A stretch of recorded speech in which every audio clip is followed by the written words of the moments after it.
कहते हैं कि राजस्थान एक ऐसी जगह है जिसके हर हिस्से में कोई ना कोई कहानी या राज दफन है।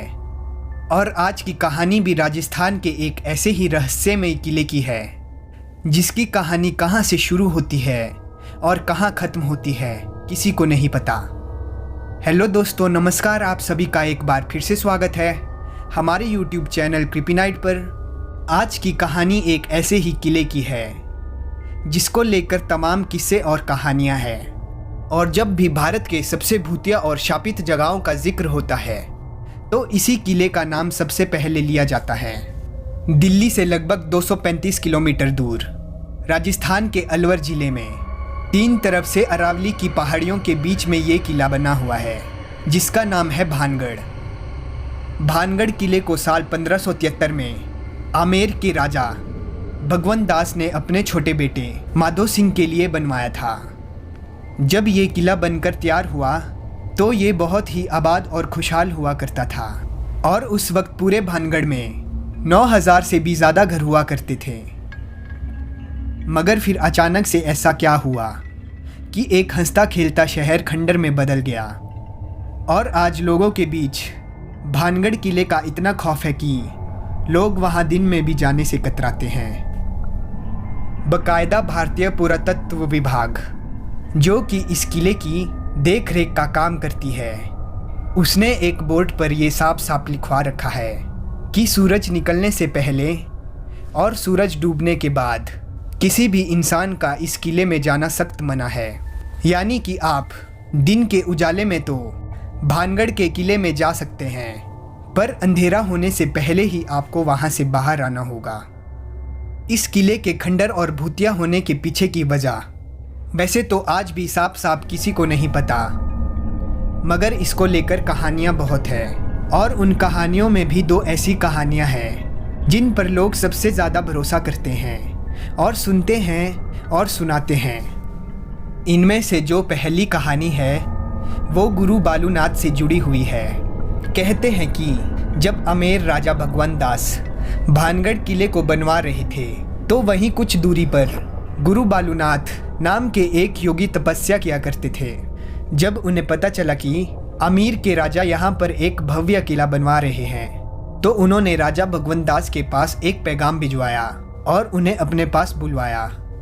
उसके बाद जब राजा भगवंत दास गुरु बालूनाथ के पास पहुँचे तो उन्होंने राजा से कहा कि आप जिस किले को बनवा रहे हैं उससे मुझे कोई आपत्ति नहीं है, मगर एक बात का ध्यान रखना कि इस किले की ऊंचाई इतनी मत कर देना कि इसकी परछाई दिन के किसी भी वक्त जहां मैं तपस्या करता हूं वहां तक पहुंचे और मुझे छुए। उन दिनों जितने भी साधु संत और महात्मा हुआ करते थे सभी बहुत सिद्ध हुआ करते थे और सभी का बहुत आदर किया जाता था और उनकी कही किसी भी बात को हल्के में नहीं लिया जाता था। इसलिए राजा भगवंत दास ने भी गुरु बालूनाथ की बात को सुनने के बाद ठीक वैसा ही किया और भानगढ़ किले की किसी भी भाग की ऊंचाई उतनी नहीं की कि उसकी परछाई गुरु बालूनाथ तक पहुंच सके। गुरु बालूनाथ की इस बात का ख्याल अगली 2 पीढ़ी तक तो रखा गया, मगर कहते हैं कि जब तीसरी पीढ़ी ने भानगढ़ की गद्दी संभाली तो उन्होंने इस बात को सीरियस नहीं लिया और गुरु बालूनाथ की दी हुई चेतावनी को अनसुना कर दिया। इसके बाद उन्होंने भानगढ़ किले को और ऊंचा करवा दिया, जिसकी वजह से उस किले की परछाई गुरु बालूनाथ तक पहुंच गई। जब भानगढ़ किले की परछाई ने गुरु बालूनाथ को छुआ तो उन्हें बहुत गुस्सा आया और उसी वक्त उन्होंने भानगढ़ को श्राप दिया कि भानगढ़ तबाह हो जाएगा। कहते हैं कि गुरु बालूनाथ के इसी श्राप के बाद भानगढ़ पर मुसीबत टूटी और पूरा भानगढ़ तबाह हो गया। इसके अलावा ये भी कहा जाता है कि 1783 में जो 40 अकाल आया था जिसमें कि मरने वालों का आंकड़ा करोड़ों में था, वो अकाल गुरु बालूनाथ के श्राप की वजह से आया था, जिसमें भानगढ़ समेत पूरे उत्तर भारत के करोड़ों लोगों को भूखा मरने पर मजबूर कर लिया था। बाद में ऐसा नहीं है कि किसी और ने वहां बसने की कोशिश नहीं की, बल्कि कई लोगों ने भानगढ़ में बसना चाहा। कई लोगों ने वहां नए मकान बनाने की भी कोशिश की, मगर कहते हैं कि जो भी वहाँ मकान बनाता है उसकी छत कभी नहीं टिकती और हमेशा गिर जाती है। और लोगों का मानना है कि ये सब भानगढ़ के श्रापित होने की वजह से ही होता है। अब दूसरी कहानी जिस पर लोग सबसे ज़्यादा विश्वास करते हैं, वो कहानी जुड़ी है एक राजकुमारी से। कहते हैं कि एक वक्त जब भानगढ़ बहुत ही आबाद और खुशहाल हुआ करता था, तब इस किले के महल में एक राजकुमारी रहा करती थी जिनका नाम था रत्नावती। राजकुमारी बहुत ही खूबसूरत थी और उनकी सुंदरता के चर्चे दूर दूर तक फैले हुए थे, जिसकी वजह से आए दिन बड़े बड़े राजाओं के शादी के न्योते आते ही रहते थे। मगर इन राजाओं के अलावा एक और शख्स जो राजकुमारी रत्नावती का दीवाना था, उसका नाम था सिंघिया। सिंघिया जो है वो एक तांत्रिक था और जब से उसने राजकुमारी रत्नावती को देखा, तभी से वो उन पर बुरी तरह से फिदा हो गया था और वो किसी भी तरह राजकुमारी रत्नावती को पाना चाहता था। मगर उसे पता था कि वो सीधे तरीके से कभी भी राजकुमारी को नहीं पा सकता, क्योंकि कहाँ वो शमशान में रहने वाला तांत्रिक और कहाँ वो महलों में रहने वाली राजकुमारी।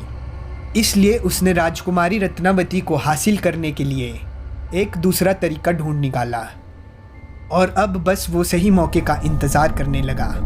एक दिन आखिरकार उसे ये मौका मिल ही गया। हुआ ये कि उस दिन राजकुमारी रत्नावती की एक दासी भानगढ़ के बाजार में आई। दरअसल वो दासी राजकुमारी के लिए बालों में लगाने वाला तेल खरीदने आई थी और तांत्रिक सिंघिया को किसी ऐसे ही मौके की तलाश थी।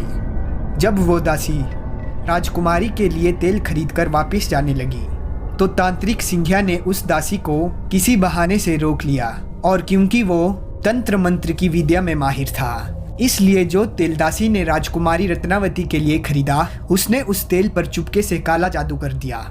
उसके बाद जब वो दासी तेल लेकर राजकुमारी रत्नावती के पास पहुंची और जब वो तेल उसने राजकुमारी को दिया, तो उस तेल को देखने के बाद राजकुमारी को कुछ शक हुआ। कहते हैं कि जो राजकुमारी रत्नावती थी वो भी बहुत ही सिद्ध थी, इसलिए तेल देखते ही उन्हें पता चल गया कि इस तेल पर किसी ने तंत्र मंत्र का इस्तेमाल किया है।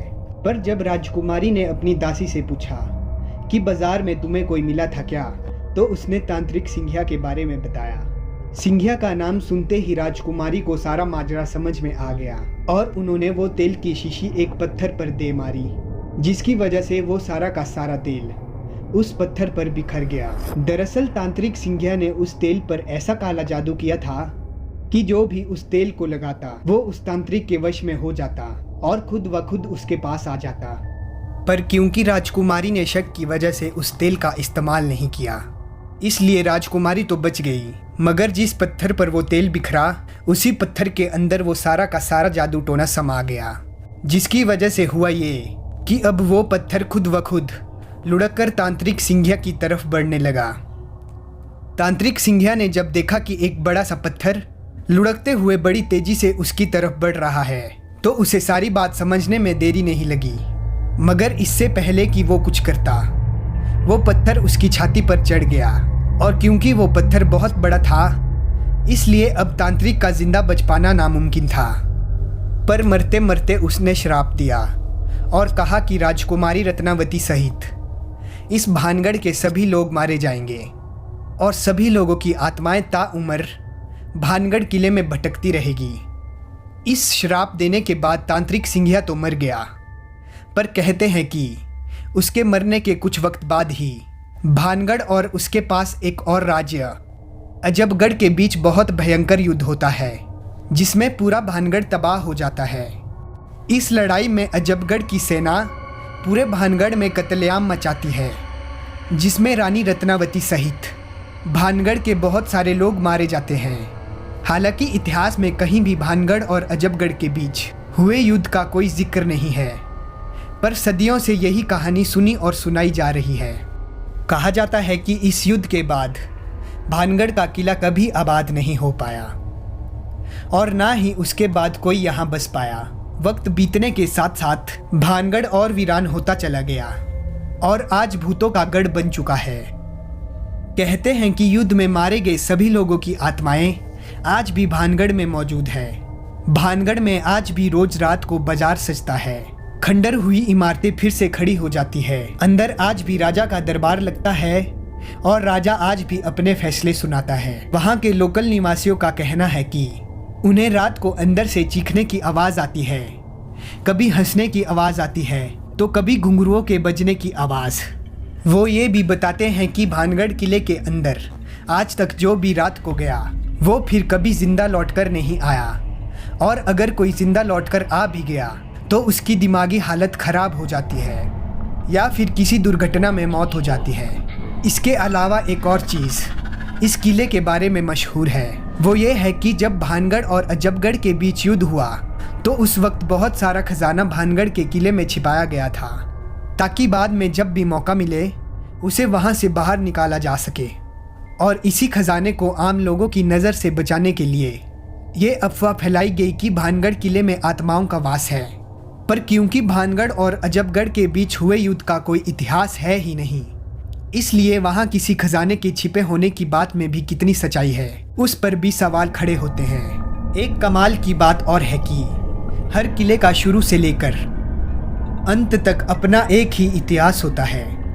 भानगढ़ का किला कैसे और किसने बनवाया इसका तो इतिहास है, मगर ये तबाह कैसे हुआ इसका इतिहास में कोई जिक्र नहीं है, और यही चीज़ भानगढ़ के किले को और रहस्यमय बनाती है। दिन में भानगढ़ घूमने गए लोगों में से कई लोग ये बताते हैं कि उन्हें ऐसा लगता है जैसे उनका कोई पीछा कर रहा हो, ऐसा लगता है जैसे वहाँ कोई ना दिखाई देने वाली शक्ति मौजूद हो। उसमें से किसी को घुंघरुओं के बजने की आवाज़ आती है। भानगढ़ में जो नृत्यों की हवेली है, किसी को ऐसा लगता है जैसे उनका कोई गला घोट रहा हो, तो कोई कहता है कि जब वो राजकुमारी रत्नावती के कमरे में गया तो उसे वहाँ थप्पड़ पड़े।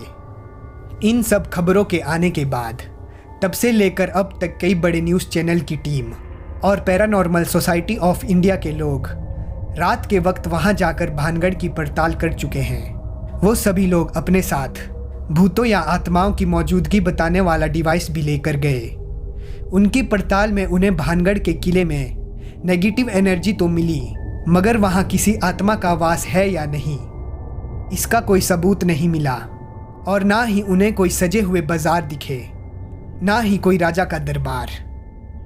उनके हिसाब से लोगों ने भानगढ़ के बारे में जो कुछ भी सुना है या पढ़ा है, सिर्फ उसी की वजह से लोगों को ऐसा भ्रम होता है कि वहाँ कोई मौजूद है और अलग अलग चीज़ें महसूस होती है या फिर सुनाई देती है।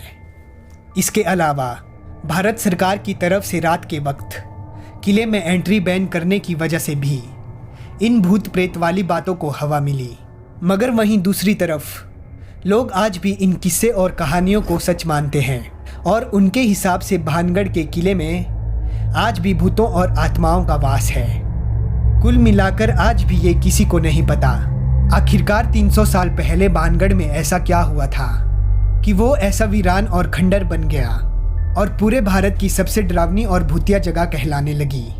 तो ये थी पूरी कहानी भूतों के गढ़ भानगढ़ की। मुझे उम्मीद है कि आपको ये वीडियो ज़रूर पसंद आई होगी। अगर आपको वीडियो पसंद आई हो तो वीडियो को लाइक करें और चैनल को सब्सक्राइब करके बेल आइकन को ऑल पर सेलेक्ट करना ना भूलें। धन्यवाद।